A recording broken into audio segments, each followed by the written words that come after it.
Estonia, Latvia and Lithuania sending anti-armour and anti-aircraft missiles to Ukraine.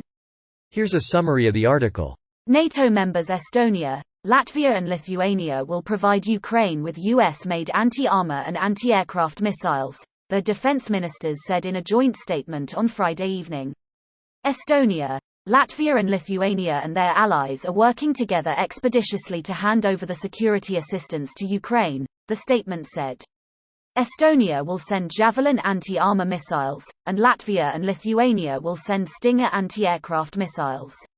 The U.S. State Department has cleared Lithuania, Latvia and Estonia to send US-made missiles and other weapons to Ukraine, three sources familiar with the decision said on Wednesday, as U.S. President Joe Biden predicted Russia would move on Ukraine.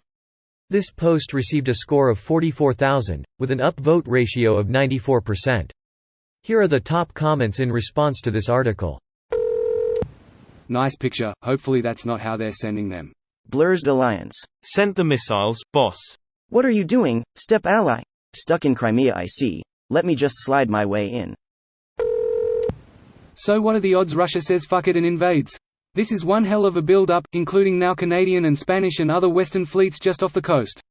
Hard to say. Russia has certainly made it look like they are planning to invade. Other than that, all bets are off.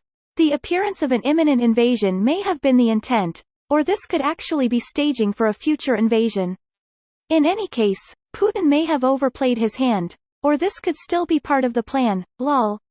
What plan? Beyond foundations of geopolitics, there's no beneficial motive. A decade ago the Baltic states were roughly on par with Russia in terms of GDP per capita, but since then they've westernized and linked with Europe far more and now have a GDP per capita of roughly twice that of Russia. Basically Russia used to dominate all the countries around them, and in the last decade that has been changing rapidly. The countries around Russia are westernized and the ones Russia still controls are under constant threat of having their governments toppled. What do you think will happen to Putin and the oligarchs when Russia is one of the poorest ex-Soviet countries, when they've lost influence over their neighbors? How can Putin convince the Russian people that they're better off when their economy is stagnant and everyone around them is improving? What happens when Western Europe switched to renewable energy and no longer needs Russian natural gas?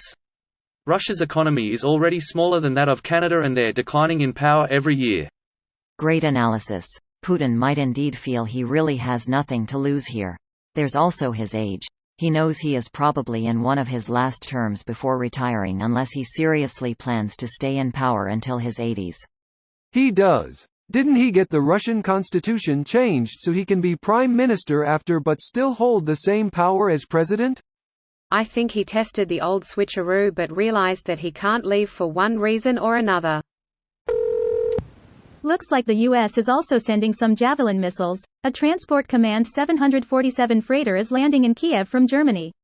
What until you hear about the Russian helicopters we're giving to Ukraine? Oh, the Taliban gave those back? How nice.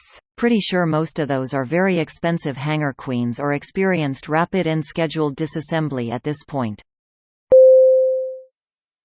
This video was automatically created by Reddit to speech. The article and comments in this video were selected from Reddit according to their upvotes, and any paraphrasing was performed by smmry.com, without any human intervention.